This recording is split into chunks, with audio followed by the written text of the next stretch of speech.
Écoutons son peut-être. Ouais, là, il est coupé. Ok. Est-ce que tout marche? Est-ce qu'on nous entend?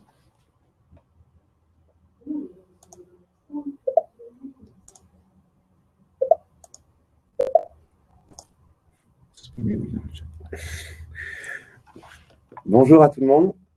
Merci de nous rejoindre aujourd'hui pour ce webinaire consacré à DevOps et la web performance au service secret de l'UX. Donc aujourd'hui, on va vous présenter un peu ce qu'on entend par là et comment ces deux sujets sont liés. Donc, alors, je me présente, donc je suis Aurélien Leloup, je suis consultant web performance. Mon rôle, c'est d'accélérer les sites web de nos clients. Et Julien Alves, donc avocat DevOps. Mon job à moi, c'est d'accompagner les équipes dans leur transformation DevOps et de faire en sorte que ça se passe le plus simplement possible, sachant que c'est pas simple. Donc, dans un premier temps, on va voir alors, pourquoi on parle de service secret, pourquoi on a mis ça en place. C'est parce qu'en fait, l'UX pour l'UX, la performance web des DevOps, c'est des choses que l'utilisateur ne voit pas, que peu de gens voient en fait, à part si on est assez technique. Et pourtant, c'est des choses qui participent énormément de la qualité de l'UX et de la complétion des objectifs UX. Pourquoi est-ce qu'on a associé DevOps et la performance web? On va vous l'expliquer dans la présentation du coup. Mais c'est deux choses qui marchent très bien main dans la main et encore une fois qui participent beaucoup. Et qu'est-ce qu'on entend par UX? Eh ben, en fait, c'est tout simplement un ensemble de critères qui vont assurer de l'expérience utilisateur. Alors, je sais que UX, il y a beaucoup de définitions, hein, comme DevOps et Performance Web. D'ailleurs, on cache beaucoup de choses dedans. Nous, ce qu'on pense de l'UX, c'est que c'est énormément de choses. Ça peut être aussi bien la rapidité de chargement des pages que la qualité des fonctions, que la pertinence des fonctionnalités d'une page ou d'un software, d'ailleurs, tout court. Mais en fait, ce qu'on entend surtout, nous, c'est la rapidité, puisque dans la définition moderne de l'UX, si une page n'est pas rapide, si elle ne s'affiche pas rapidement, elle n'est pas fonctionnelle, en fait. Voilà ce qu'on entend par là. Donc, on va commencer en... Oui. En guise d'introduction, on va aussi parler donc, de la valeur business de l'UX avec l'augmentation des... Ah, on a perdu le partage. Non, c'est bon. L'augmentation des attentes des utilisateurs qui est constante, mais qui est du coup une épée à double tranchant pour les organisations. Parce que d'une part, je te laisse continuer. Ouais, parce que pourquoi à double tranchant? Parce que ça peut être aussi bien porteur d'opportunités pour se distinguer de la concurrence, notamment. On est dans un monde maintenant hyper concurrentiel en termes de développement et de software. Donc, ça peut être l'opportunité de se démarquer, puisqu'un utilisateur va avoir tendance à aller vers la solution la plus efficace, celle qui marche le mieux et dont il entend le plus parler. Mais c'est aussi un risque, parce que si jamais on ne correspond pas à ses attentes, si jamais on ne respecte pas ses attentes en termes d'expérience utilisateur, il va avoir tendance à nous quitter justement pour aller à la concurrence. Donc, c'est quelque chose qu'il faut absolument, surveiller. Donc, dans un premier temps, on va voir en quoi la performance web, c'est quand même une arme efficace dans cet objectif-là.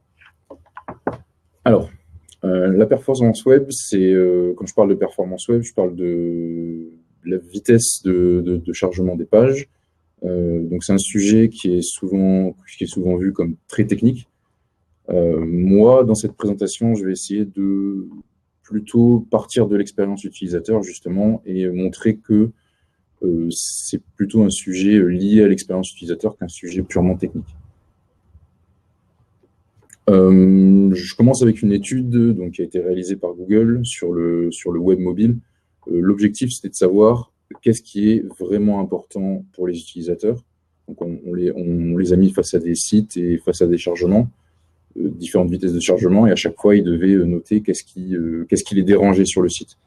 La conclusion de cette étude, c'est que dans la majorité des cas, en tout cas dans 75% des cas, on a la vitesse de chargement des pages web, c'est toujours quelque chose, si c'est pas bon, qui va déranger l'utilisateur, qui va déranger l'expérience utilisateur.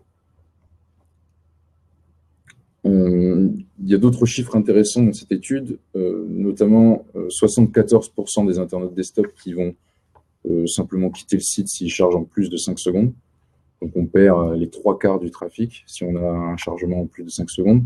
Ensuite, 22% des mobinautes qui ne reviendront jamais donc, sur un site qu'ils considèrent comme lent et qui en plus ne le recommanderont pas.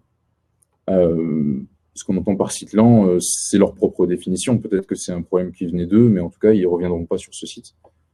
Et la dernière statistique qui est la plus intéressante, c'est qu'il y a 29% des personnes qu'on a interrogées dans cette étude qui vont considérer lent des sites qui étaient objectivement rapides.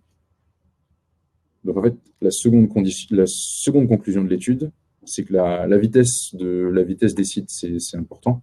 Mais en fait, ce qui est plus important, c'est comment les utilisateurs perçoivent cette vitesse. Et du coup, qu'est-ce qu'on entend par perception de vitesse? Est-ce que ça a un rapport avec la théorie de la relativité? Est-ce que c'est une façon en fonction d'où on l'observe? La perception de vitesse, on peut l'expliquer par 3 points clés. Donc, je vous ai mis le chargement d'une page dont l'objectif, c'est de télécharger un jeu.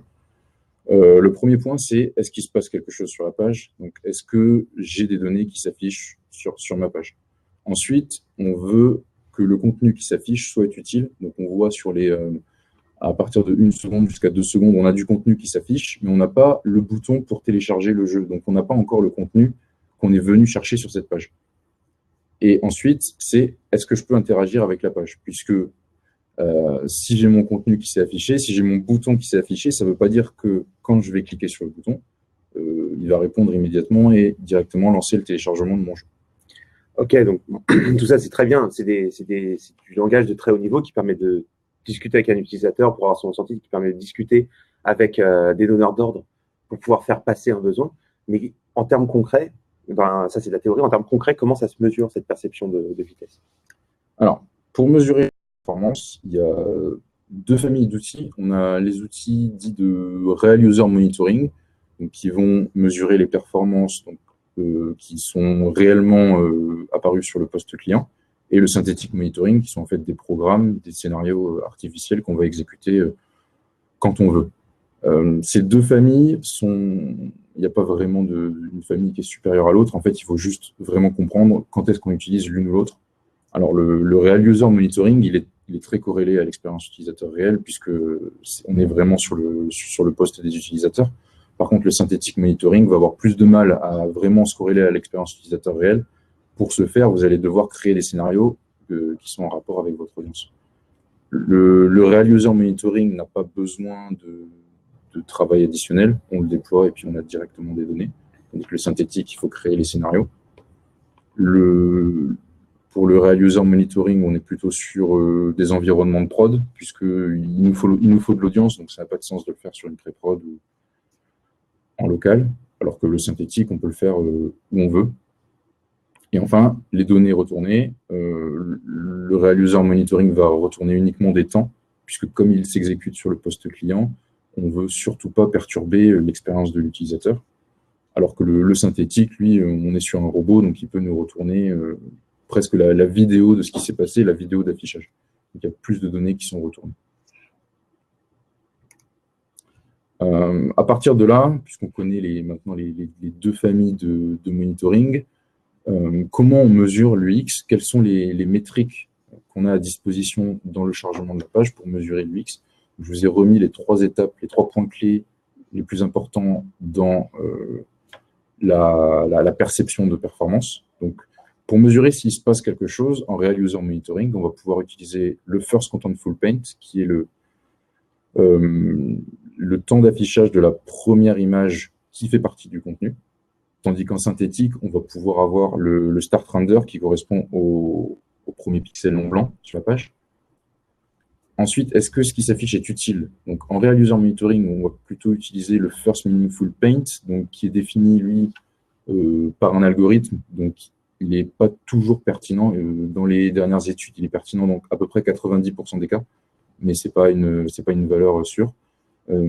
Ça permet de mesurer l'affichage du contenu principal de la page. Donc, si vous êtes sur un article de presse, ça va pouvoir être l'image principale de l'article, le titre de l'article. En tout cas, l'algorithme est capable de mesurer qu'est-ce qui est le contenu principal de la page. On a aussi les métriques custom, donc avec l'exemple de Twitter qui mesure son time to first tweet, c'est le temps d'affichage du premier tweet, donc qui donne vraiment, là on est sûr que ça a de la valeur pour l'utilisateur, puisque c'est vous qui le définissez, c'est raccord à votre business. En synthétique, on a le Visually Complete qui nous donne le temps total pour que la page arrête d'être modifiée, donc on sait qu'elle est complètement chargée. Donc on est sûr que quand il y a le Visually Complete, eh bien l'utilisateur il a forcément eu l'info qu'il recherchait. Et enfin, pour la partie interaction, on a le First Input Delay qui est le délai entre une interaction utilisateur et le temps qu'on met à répondre à cette interaction. Donc bien sûr, il est pertinent quand on réalise user monitoring, puisqu'il faut qu'il y ait un utilisateur qui entame une interaction pour qu'on puisse le mesurer. Et en synthétique, on a le time to interactive qui nous donne le temps à partir duquel la page va répondre aux interactions de manière fluide. D'accord, je comprends. Mais moi, du coup, admettons, je surveille ces métriques sur mon produit et je suis très très bon sur le premier point, mais très mauvais sur le dernier. Ça veut dire quoi pour mon UX à moi, pour l'UX de mon application à moi? Alors, vous auriez une première manière de faire qui serait de faire des moyennes sur ces différentes métriques et d'analyser par rapport à des seuils.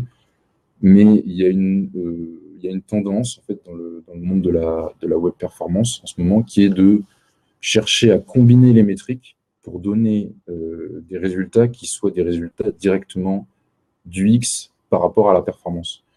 Donc, on va prendre différentes métriques qui sont parmi les métriques que j'ai présentées tout à l'heure et on va chercher à donner des résultats qui sont des adjectifs. Donc, on a par exemple l'Apidex développé par Cadran qui donne un indice de satisfaction global et qui donne le résultat sous la forme d'un adjectif. Donc, on va avoir une satisfaction mauvaise, acceptable, bonne, excellente.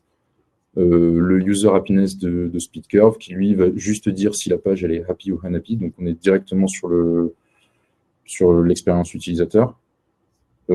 En plus de ça, ces indicateurs ont l'avantage d'éviter les moyennes, puisque les moyennes, on sait que s'il y a une valeur aberrante, on peut influer fortement sur la moyenne, alors que ça ne concerne qu'un seul utilisateur. Peut-être que la majorité des utilisateurs sont satisfaits.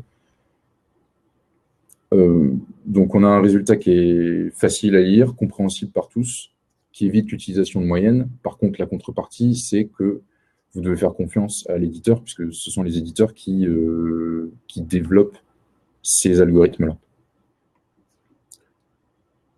Alors, pour résumer, pour conclure donc, sur la partie web performance et pour introduire la partie DevOps, donc voilà un schéma qui résume un peu la vision qu'on a de la web performance. Donc, en fait, plutôt que de partir du code, du développement de features, du test et de la release, on va plutôt partir du Real User Monitoring pour aller voir ce qui se passe vraiment sur le poste client. Et à partir de là, on va définir des user stories, définir des spécifications qui sont en rapport avec ce qui se passe vraiment sur le poste des internautes. Là, on développe nos features, on vérifie que les conditions de performance qu'on avait spécifiées sont bien respectées avec des tests synthétiques. Ensuite, on déploie et on vérifie, on valide que les features ont bien été implémentées avec le Real User Monitoring. Donc maintenant, on va voir un petit peu comment s'exécute cette partie de création. Merci pour l'introduction. Puisque effectivement, en DevOps et en Agile, parce que les sujets sont un peu liés, on part vraiment du besoin de l'utilisateur. On n'est pas sur une décision empirique de changer son code ou de rajouter une fonctionnalité. Donc les enjeux, on les connaît, ce sont les mêmes. Quand on est une équipe technique, que ce soit une équipe de développement, une équipe système, les enjeux restent les mêmes. On veut pérenniser son business, on veut que nos utilisateurs soient contents, on veut que notre système fonctionne. Comment on a fait au fur et à mesure du temps? Il y a Agile qui est arrivé. Il y a eu de nombreuses profondes transformations technologiques. On a vu la montée du cloud notamment, qui a donné plein de nouvelles façons, de nouvelles pratiques dans la gestion de son infrastructure. Et puis, après une petite dizaine d'années d'Agile, donc il y a une petite dizaine d'années, on s'est dit qu'il fallait peut-être commencer à rassembler ces deux mondes, le monde du développement et le monde de l'infrastructure, puisque les solutions, c'est bien, encore faut-il les hoster. Avoir une plateforme stable, c'est bien, mais s'il n'y a rien dessus, ça ne sert pas à grand-chose. Donc, on s'est dit qu'on allait essayer de voir comment on pouvait rassembler, remettre ces deux mondes ensemble. Une petite histoire de DevOps, déjà, pour un peu démystifier le sujet, parce que, en fait, encore une fois, si on les a mis ensemble, ces choses-là, outre le fait qu'ils soient très complémentaires, c'est aussi parce que c'est des mots parapluies qui cachent énormément de choses. Donc, petite histoire, DevOps, ça commence avec le manifeste Agile en 2001, qui a entériné, inscrit dans le marbre, des pratiques de développement qui commençaient à se répandre dans l'industrie à l'époque, comme le pair programming, comme l'extreme programming, et de concentrer ces pratiques de développement autour du besoin de l'utilisateur et du besoin business.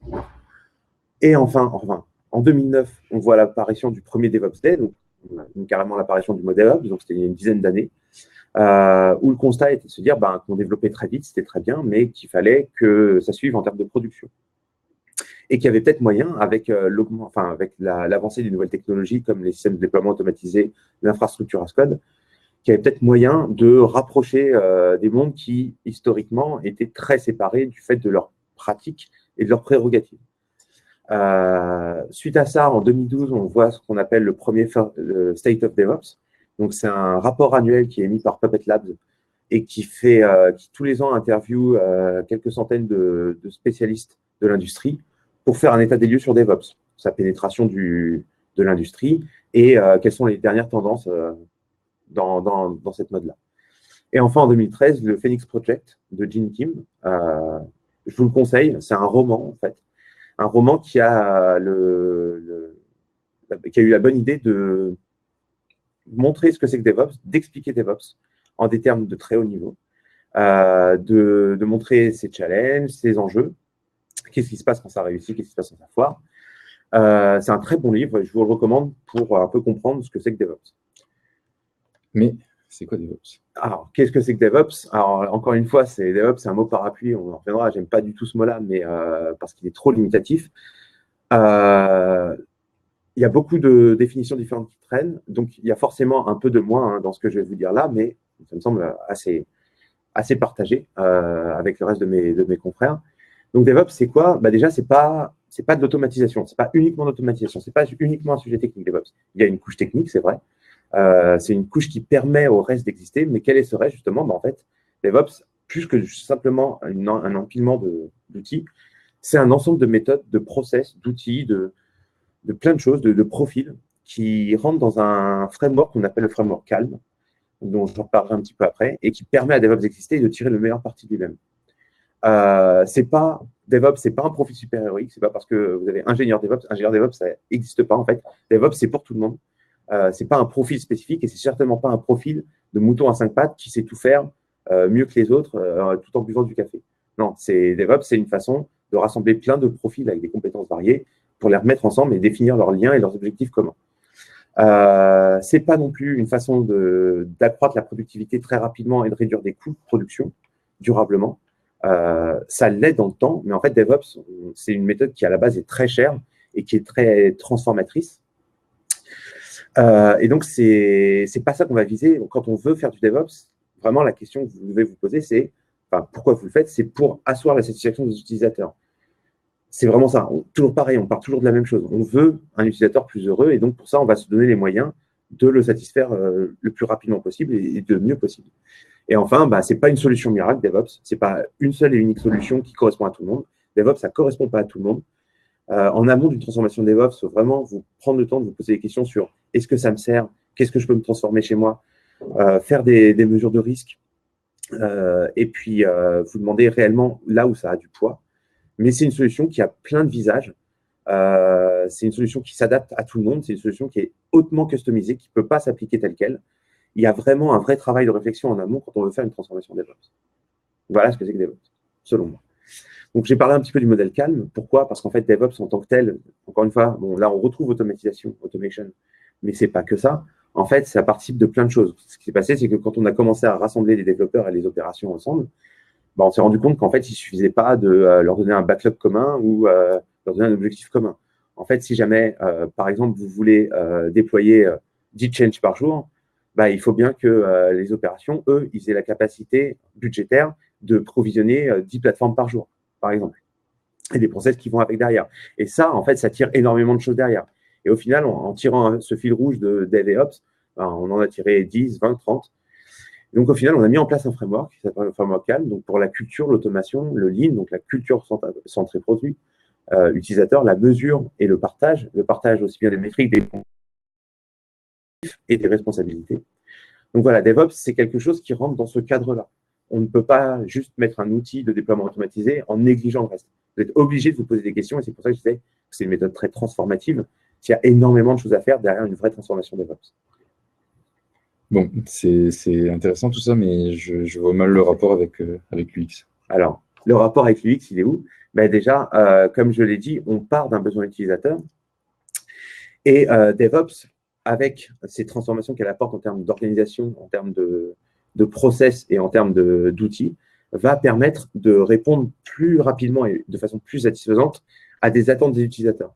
Donc là, il y a un petit scénario que vous avez à l'écran, avec des chiffres un peu pris au hasard, mais qui ne sont pas complètement incohérents, qui s'observent dans la vraie vie. Donc, on part d'un utilisateur qui est mécontent parce que sa page charge lentement, parce que pour des raisons que sa fonction ne marche pas. Le temps qu'il émette un ticket, qu'il fasse remonter, que l'information remonte sur son mécontentement, il va se passer 2 bonnes journées, le temps que le ticket arrive, que le case soit traité, qu'il soit remonté à la bonne équipe. Suite à ça, on va passer sur 3 jours d'idéation autour du problème et de trouver la solution avec les équipes, et encore pas forcément toutes, parce que déjà là, il faudrait que les opérations participent. Ensuite, une journée, le temps de passer la commande auprès de l'équipe de développement, qui est peut-être externe. Et puis, on va arriver sur un cycle itératif agile, que vous devez certainement connaître, où on va passer du temps à développer, du temps à tester, à intégrer, à foirer, recommencer, coder, intégrer, tester, jusqu'à ce que tout ça se fasse, pour finalement arriver sur une phase de déploiement. Parce que pour vous, c'est votre produit, c'est prioritaire que le challenge soit déployé. Pour les opérations, ça ne l'est pas du tout. Eux, leur priorité, c'est que le système soit stable, qu'il marche et que les gens puissent continuer à y accéder. Donc, ils ont des prérogatives différentes. Ce n'est pas leur objectif. Donc, ils vont prendre un certain nombre de temps qui est lié à des procédures peut-être un peu lourdes, à des demandes d'autorisation, à un workflow manuel très long, avant de finalement être déployé auprès de l'utilisateur qui est de nouveau content parce que ça marche. Et au final, sur cet exemple-là, on voit que vous avez un time to market. Donc, time to market, c'est un mot qu'on entend souvent. Bah, c'est ça, en fait, c'est votre cycle complet depuis la prise en compte d'un besoin jusqu'à son déploiement. Vous avez un time to market qui est de 42. Ce qui est, voilà. On a mis 42 jours à corriger le bug qu'il avait. Est-ce qu'il est vraiment content à la fin? Et voilà, moi, on pense que non. En fait, il n'est pas content. Potentiellement, même, il a changé de produit. Vous avez mis trop longtemps à réagir à son besoin et il est parti ailleurs. Donc, non. Est-ce qu'il est content? Non.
Ça veut dire que dans le temps qu'il aurait fallu, si on peut passer dans le temps qu'il aurait fallu pour le change dans un premier temps, on aurait eu le temps d'en faire 3 des changements. On aurait eu le temps de faire, parce que là, on parle d'un utilisateur, d'un besoin, mais on aurait eu le temps de faire 3 changements. Et en fait, c'est ce qu'on observe chez les grandes industries, ce qu'on observe chez les Netflix et Amazon. Amazon, c'est des changements toutes les 11 secondes à capacité maximum qu'ils sont capables de faire. Donc, on ne demande pas d'en arriver là. Et puis là, on parle d'un état de l'art qui est quand même de grosses industries digitales qui participent depuis le début du sujet DevOps. Netflix a un blog très, très connu de techniques autour de DevOps et ils sont très forts là-dessus. Amazon, avec AWS, a poussé énormément de pratiques en avant en termes d'opération. Donc, évidemment, on ne demande pas aux gens d'arriver à en seconde. Et puis surtout, ce n'est peut-être pas votre objectif premier. Encore une fois, avant de mettre des DevOps là, il faut vous demander ce dont vous avez besoin. Donc, peut-être ce n'est pas du déploiement toutes les 11 secondes dont vous avez besoin. Mais voilà, c'est bien ce qu'on observe. On va, en réduisant vos temps de déploiement, de développement, d'intégration, en réduisant les tâches à faible valeur ajoutée, comme l'installation d'un logiciel, comme l'exécution d'un test, on va pouvoir multiplier le nombre de changes qu'on peut imputer sur un outil et donc multiplier la satisfaction des utilisateurs qui n'en ont jamais assez. Donc, on va avoir un petit scénario. C'est pour essayer de mettre tout ça ensemble, au cas où ce n'est pas encore complètement clair. Est-ce que tu veux nous présenter le scénario, Relire c'est l'histoire de John. Alors, on va vous parler du cas de John. Donc, John veut commander un caleçon sur votre site, mais il a des problèmes de performance parce qu'il utilise un matériel qui est trop ancien et que du coup, vous n'avez pas pris en compte dans votre développement. Donc, qu'est-ce qui va se passer? Ce qui se passe dans un premier temps, c'est que vous allez avoir votre outil de monitoring. Donc, si vous utilisez du Real User Monitoring, vous allez noter, qu'il y a une baisse de satisfaction, une baisse des performances de vos utilisateurs. Vous allez aussi noter que c'est une baisse qui impacte l'UX. Donc, si vous supervisez uniquement les temps, vous n'allez pas être capable de le faire. Il faut des indicateurs un peu plus au niveau pour se rendre compte que ça impacte vraiment l'expérience utilisateur. Et ensuite, vous allez pouvoir donc isoler le contexte de navigation. Pareil, si vous utilisez du Real User Monitoring, vous allez pouvoir le faire. Si vous utilisez uniquement du synthétique, peut-être que c'est un scénario que vous n'avez pas créé, vous n'allez pas pouvoir voir le cas précis de John. L'outil de monitoring, du coup, a vu ça. Il a généré un rapport qui est formaté d'une certaine façon. Et on a un orchestrateur qui est là, que ce soit un Jenkins ou Travis, qui voit ce rapport et qui, parce qu'il a un scénario prévu pour ça et qu'il a les bonnes directives, il va être capable de générer une user story, une commande en fait, un case, dans l'outil de gestion de projet, donc que ce soit un Jira, Version 1, un HP Agile Manager ou d'autres. À partir de là, le PO va voir cette user story, il va pouvoir la qualifier. Là, il se rend compte que, à cause des latences, les utilisateurs ne peuvent plus passer des commandes sur le site. Donc, c'est critique pour le business. Il passe cette user story en priorité critique et il l'assigne à un développeur de son équipe. Là, le développeur va faire ce qu'il a à faire, c'est-à-dire qu'il va commencer à coder, lui et son équipe, le plus rapidement possible, et ils vont imputer tout ce code, tout ce nouveau code, ces nouvelles fonctionnalités dans le dépôt de code, dans une branche, dans la branche maître, peu importe, pour lancer la chaîne DevOps. À partir du commit, donc toute la procédure d'intégration continue se lance. On lance des tests d'intégration et on met à jour la user story sur l'outil de gestion de projet. Absolument. Alors, je tiens à dire rapidement, parce qu'on a oublié de le dire, mais tout ce qui est en noir, c'est les procédures qui engagent du travail manuel, du travail humain, et tout ce qui est en orange, c'est tout ce qui est automatisé jusque-là. Donc, pour reprendre, l'orchestrateur lance les tests d'intégration. Les tests d'intégration, malheureusement, échouent. Hein. C'est pour ça qu'on itère. Hein. On fait des tout petits changes et puis on teste. Donc, le test d'intégration échoue.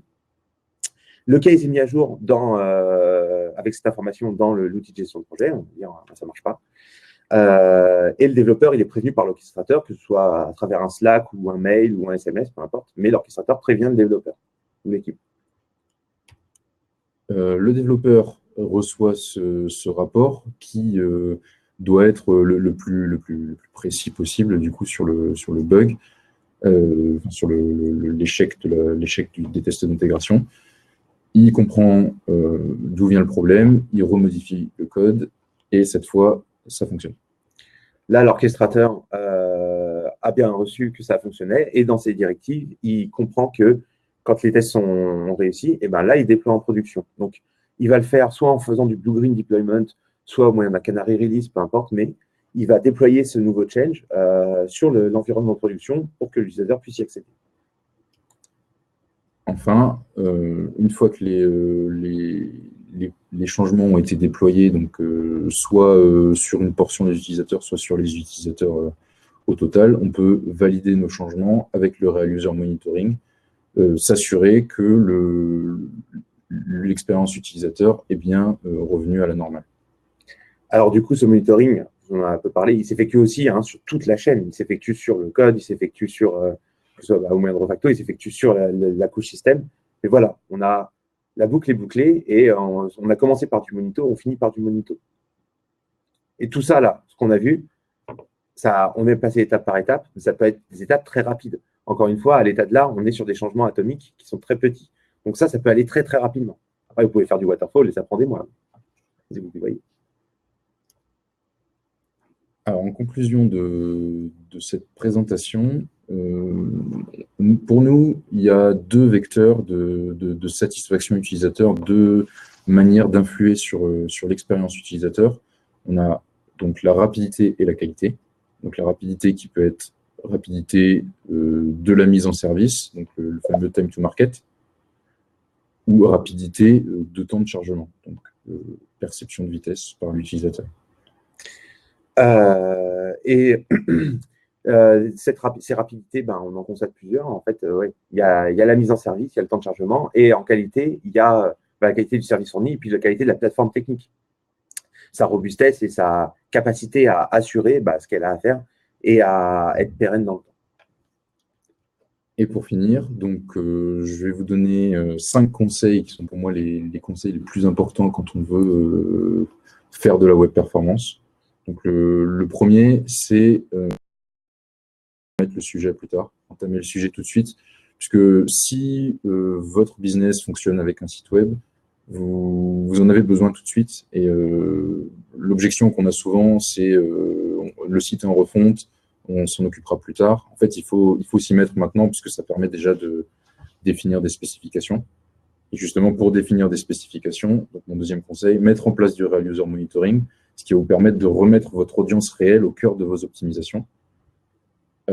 C'est un sujet qui est trop important pour être laissé à l'IT. Il faut que ce soit que l'IT y participe, mais tous les acteurs du site web doivent communiquer sur le sujet et travailler sur ce sujet.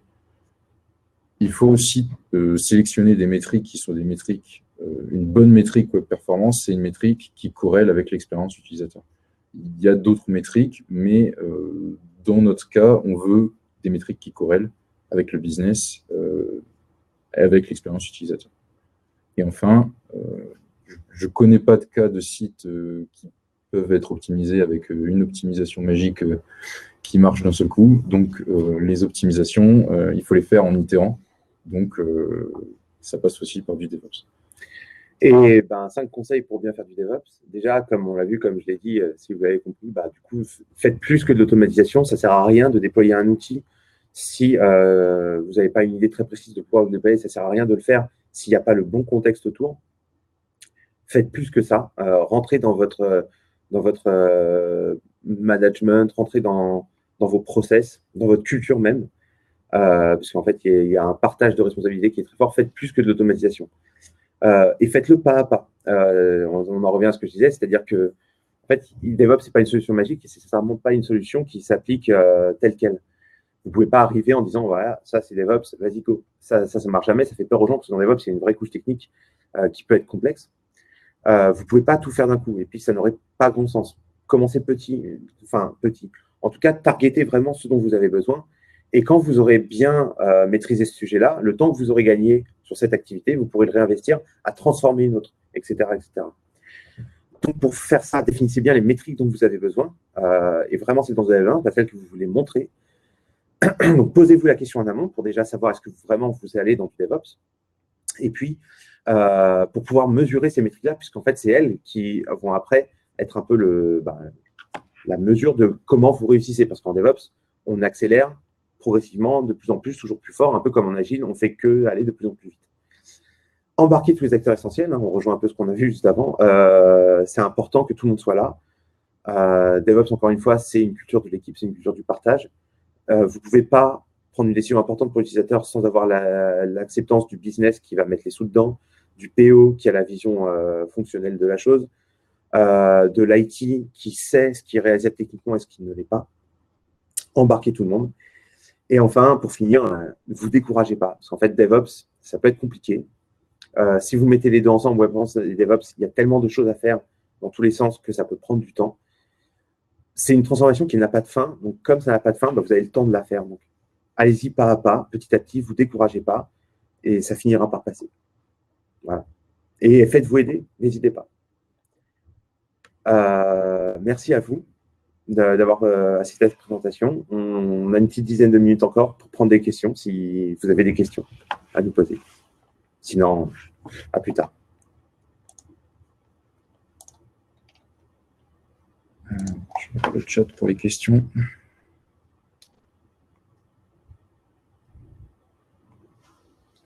Donc, je reste sur les questions, je reste sur le chat. Oui.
Rebonjour.